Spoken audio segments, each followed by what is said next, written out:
Anyone familiar with Spider-Man is also familiar with the insane amount of emotional moments tucked into the character's history. Whether it's Tom Holland's heartbreaking monologue in the final scenes of Endgame, or any of his most tragic points in the comics, it seems the arachnid superstar is endlessly providing us with gut-wrenching moments of love, loss, and everything in between across a bunch of different mediums. In a way, it's exactly this that makes Spider-Man such a relatable hero. While fans love to joke about the cursed Parker look, seeing Peter face so much loss makes him painfully understandable, and makes the moments where he uses his grief to grow all the more inspiring. Between tragic deaths, poignant bonds, and the occasional child-eating lizard, it's really a surprise that comic fans don't just burst into tears the literal moment you mention the name Peter Parker. I'm Josh from WhatCulture.com, and this is the 10 most emotional Spider-Man stories ever.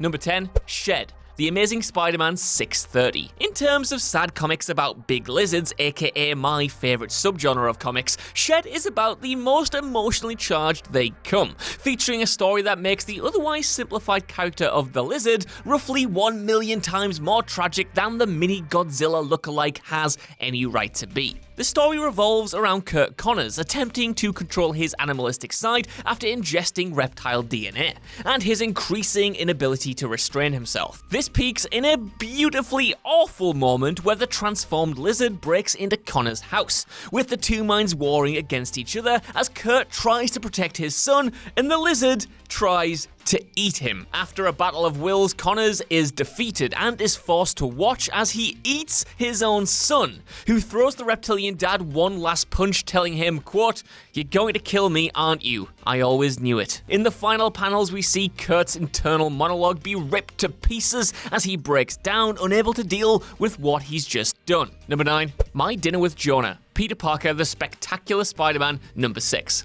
Peter's relationship with J. Jonah Jameson has been one of the most stable parts of comic history. He hates Spider-Man, and sometimes he also hates Peter, but generally it's clear that deep down he sees more than a little of himself in the plucky Parker, making it all the more frustrating that he despises the man's superhero alter ego. This sets up perfectly for the emotionally devastating story titled My Dinner with Jonah, wherein Spider-Man agrees to a 1-hour interview with Jonah in exchange for information on some of his worst enemies. This interview becomes a meeting in 5 minutes flat, and the pair go back and forth on whether the hero is a help or a menace to the city with equal vitriol. Though this sounds almost kinda comical, it does get emotional very quickly, as Jameson shares that he has held his vendetta against Spider-Man for so long because he feels it's all he has left, and that he's scared the people he's lost and the suffering he's been through will have been for nothing if he backs down on this mindset. Peter, clearly understanding the way loss and isolation can affect a person, softens at this and finally reveals to the reporter who he really is. The bizarre bond between them is something often overlooked,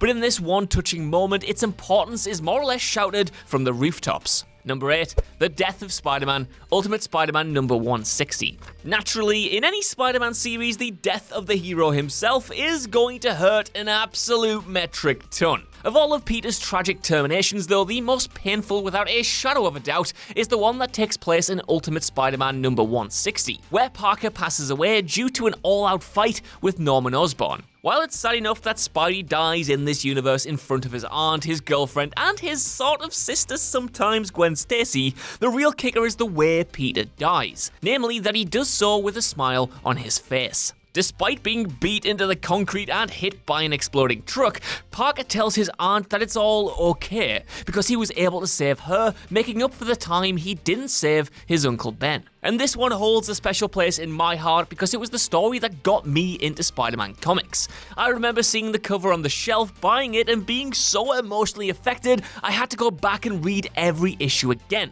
which only made it doubly impactful the second time around. Number 7, Dead No More, The Clone Conspiracy. Do me a favor and just remember all the deaths that have happened in Spider-Man.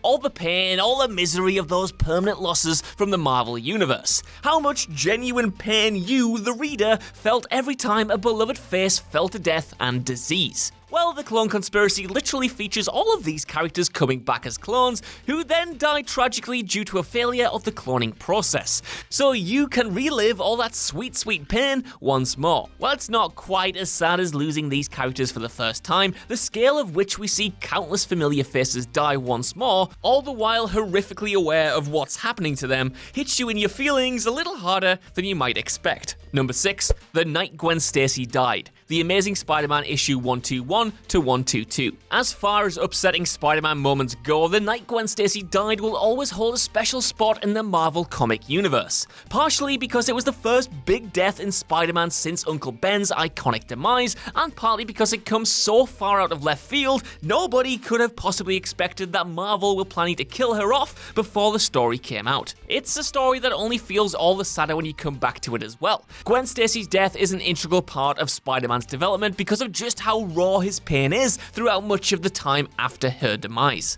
And it translates beautifully into the growth we see in him as he learns to overcome yet another loss of a loved one. Number 5, Spider-Man Life Story. Spider-Man Life Story is a sort of retrospective attempt to put all the biggest and most vital moments in Peter Parker's life into one series, reframing them to show us the web-slinger's life and growth from the beginning of his time as a superhero. As such, it's hard to pin down one specific emotional moment, as the entire series is built wall-to-wall of all the most heartbreaking and powerful moments the franchise has ever brought us. Which isn't to suggest that Life Story doesn't bring its own fair share of punches to the gut as well, especially in the last 2 issues, where they managed to somehow amp the tension up to 100-fold, finishing with perhaps the single strongest ending a Spider-Man series has ever been graced with. In short, if you need a good sob over the world's favourite spider person, Life Story is the road to take to an arachnid crying session.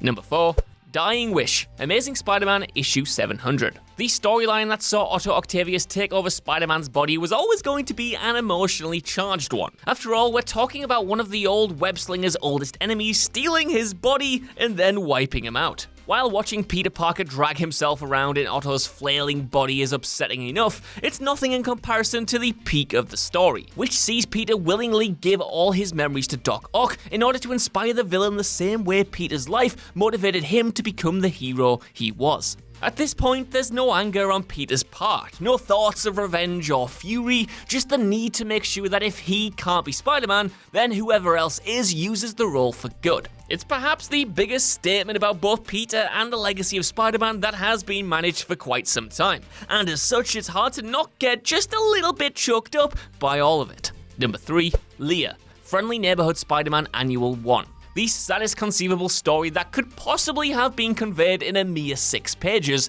Leah follows the tale of a young homeless girl. We are shown in brutal detail that Leah sleeps in a cardboard box covered with pictures of Spider-Man, who she imagines going on cool adventures with while she suffers in the cold and cruel outdoors. So, how does the story end? Does Spider-Man save her? Is she rescued from her life of poverty and misery?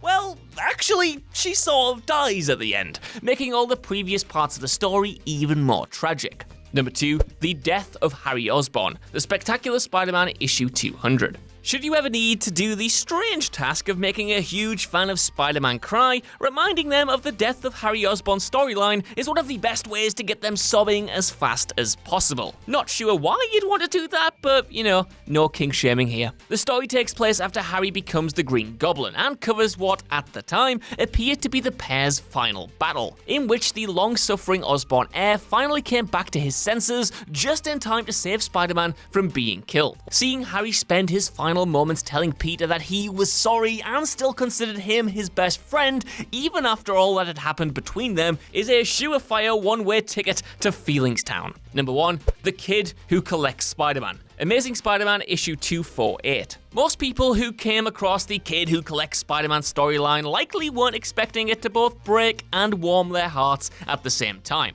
Yet somehow this is the exact situation countless fans faced when they were told the story of Tim, a kid who Spider-Man visits, sharing with him countless secrets, such as how his powers work and what his secret identity is. As you'd expect, the story is suitably endearing, although you're left wondering why exactly Spidey is sharing all of these important details with some random 10-year-old 3-year-old. Well, that is right until the last page of the story, which shows us the building that Tim is staying in, a building named the Slocum Brewer Cancer Facility. If nothing else, the kid who collects Spider-Man proves that it's more than okay to cry at comics. Sometimes.